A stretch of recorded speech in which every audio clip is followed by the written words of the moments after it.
Hey guys, this is Matt Core from Ctrl+Paint.com, and today we're going to talk about using the reference that we've gathered in the last video. So for me, I gathered a bunch of scuba diver reference, and so I'll use that reference to make a realistic character design.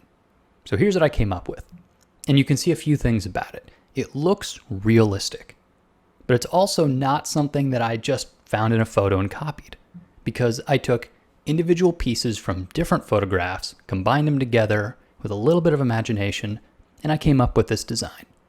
But it looks like it would work in the real world. Well, that's where the reference is so important. It infuses a drawing with believability. All the little buckles and clips, this makes it seem like real clothing. A good friend of mine talks about dressing his characters, as in, think about them getting dressed in the morning. If you're designing some sci-fi space marine, they still have to get dressed in the morning. Is this something that they would actually wear? Does the costume make sense? Does it have fasteners? How is it put together? If you can't envision your character getting dressed, there's probably something unrealistic about your drawing. So your assignment is to do a realistic character design, something that would exist in the modern day world. And you're going to inform that character design with all the reference you gathered with the last assignment. So if it was a fireman, a police officer, great. Make it look like a real thing. And you'll find that the better you prepared your reference, the better your results are going to be. Now, the truth of the matter is, when you're doing fantasy and sci-fi character designs, this is really useful, because you're not going to be able to find reference for a space marine.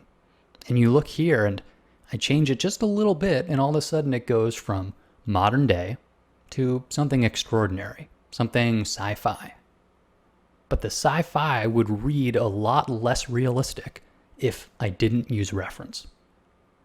So modern day professions applied in sort of a sci-fi context end up being much more believable to an audience. Because really, who knows what the future is going to look like? But somehow it just makes more sense to a modern day reader if they see some modern day stuff in your design. Now, I know it looks like a lot of fun to do the sci-fi one and maybe not so much fun to do the modern day one. But believe me, you're going to do a better job at the sci-fi design if you've spent some time earning it with real designs. Just like if you wanted to design concept cars, you'd do much better if you could draw a Honda Civic spot on first. And you might find that it's a lot more fun than you thought it would be. So make sure to download my mannequin drawings at the bottom of the post and do your own character study right on top. You can see there's 3 different shots, so if you want characters with guns, I put a couple in the middle, and the ones on the ends are a little more generalized. But either way, have fun with the design, and I can't wait to see what you come up with. So if you like the video, make sure to click the like button at the bottom of the post. Thanks for coming to Ctrl+Paint.com.